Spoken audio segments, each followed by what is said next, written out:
नमस्ते।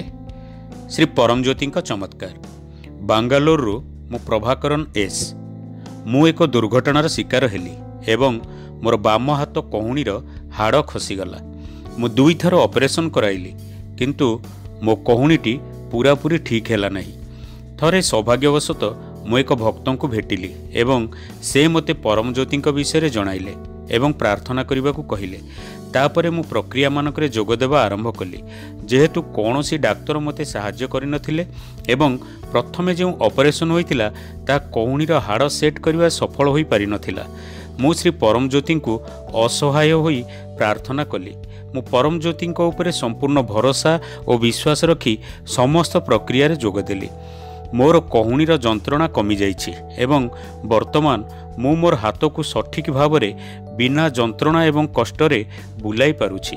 ए सबु केवल डाक्तर परमज्योति अनुग्रह द्वारा घटिला।